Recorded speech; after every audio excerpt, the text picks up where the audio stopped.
Hey everybody, I'm Katallina, and today we're here to talk about episodes 7 and 8 of the Ossan Newbie Adventurer. We've had quite a few interesting things happen in this tournament that we're trying to go through in order to get one of the 6 jewels we need to actually go on our main quest. And this tournament arc has been very interesting so far. It was a bit of a bummer I couldn't cover the episode separately because of what happened last week with someone moving in, but let's chat a bit about what happened in episode 7 and then we'll go into episode 8 in full because fortunately they are connected and they do sort of go together. In episode 7, the key things that we see happening are, we see somebody actually talk to Renette about whether or not she would be embarrassed if someone insinuated that she loved Rick, and she seemed like she was completely cool with it, which I thought was really cute because it's nice to see that they're not just leaving that hanging and dangling and kind of just will they won't they, what the heck's going on.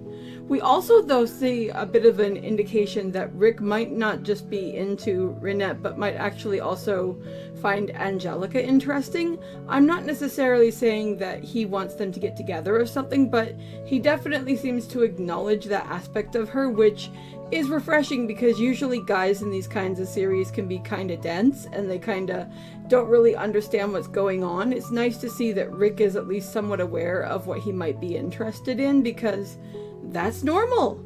So that's definitely a good thing.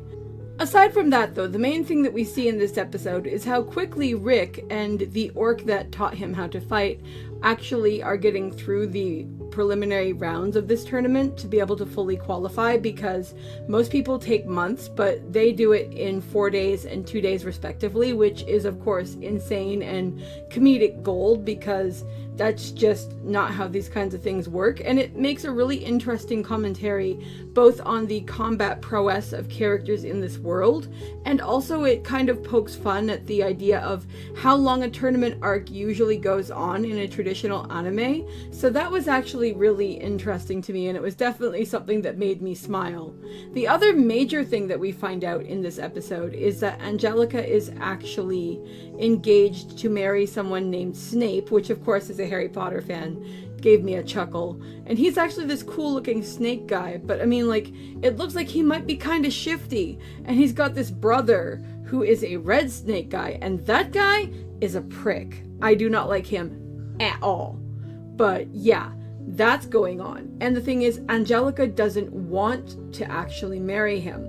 Angelica's family was dealing with financial problems, and the merger between their families was set up as a way to deal with that situation.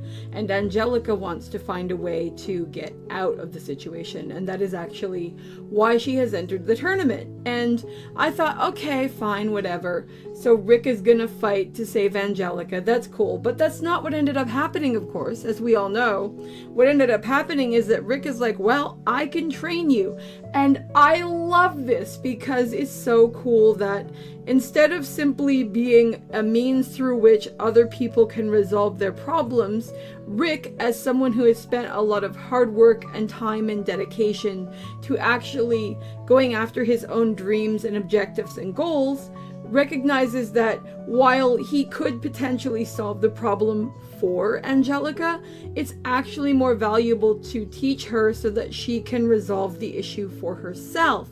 Because if somebody else does something for you, it's done that once, you got what you wanted, but you have no means to do it again. Whereas if you learn these skills and techniques and whatever it is you're trying to achieve, it makes a lot more sense because then you have the capacity to know that if you need to do something again, that there is every possibility that you'll be able to do it. Plus, you'll also have the satisfaction of knowing that you are the one who put in the time and dedication to make whatever that thing is happen, which means it will mean more to you. That's just how that works.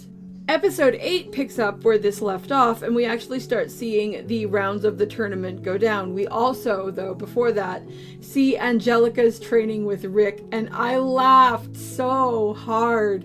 I really like the fact that for a lot of the training in this show, what we see is people being put in like balls and chains and being raced along. And in this situation, it really made for an interesting metaphor, in my opinion, as she went through this and as she was like, oh my god, this is insane, and oh my god, I I don't want to do this, because I mean, ultimately, no matter what Angelica does, whether she trains with Rick or whether she marries Snape, she is going to end up wearing some form of a ball and chain.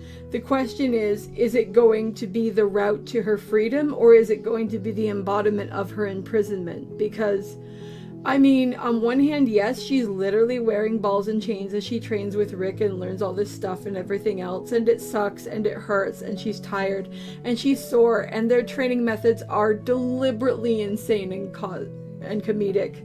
But at the same time, if she doesn't do this, she is going to be chained to Snape, whom she doesn't like and whom she would be chained to in an intimate manner that would be like unfathomable for someone you don't like. I mean, I'm not worried about the fact that he's a snake man. We're in a fantasy universe here.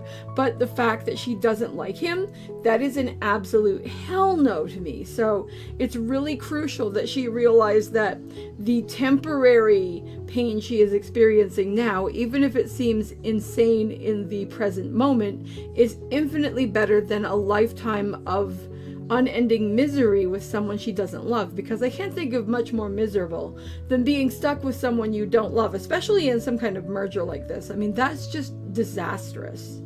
And the thing is, we actually do see Angelica improve, and it's so cool to see so much time and effort spent on showing her improvement and showing her struggle and showing what's happening to her, because we saw all of this through Rick's point of view earlier in the season, but we saw him as a finished and completed character who didn't realize how strong he was and who was fighting against a personal handicap because of the fact that he started so much later. Whereas Angelica is a character who already thought she was strong, who already thought she was gifted, who already thought this, that, and the other. And to see her actually work for and struggle and achieve her goals is incredibly satisfying, because we're seeing somebody who, at least on Rick's level, would be actually at the beginning of their journey, and to see how much progress she's making and how quickly she's making it, especially as we get to the end of this episode and we see her fighting against Snape's brother, is actually really cool. And seeing how she's learning different techniques and how she is adapting them to the situations that she is facing is also really important, because regardless of what goal someone's trying to achieve, whether that is fighting in a tournament or picking up any other skill or activity or anything else that someone could be doing that would measure into what this show is about, that is something that's really key. Finding ways to take something you want to do and tailor and suit it to your own needs and your own strengths and weaknesses is absolutely crucial, and we see a lot of that here. Overall, though, I thought this episode was super good. I really liked a lot of the little cameos from the different characters coming in. We finally got to see more of our little mage vampire and our elf dwarf person who uses the guns. They popped in here, which was really cute. We saw another cute little scene with the green-haired girl who seems to like the orc, and her denying that she likes the orc, and that was obviously precious. But those are just my thoughts on the episode. I'd love to know what you guys are thinking about this, so drop a comment below and let me know, and I'll talk to you guys in the next video. See you later. Bye!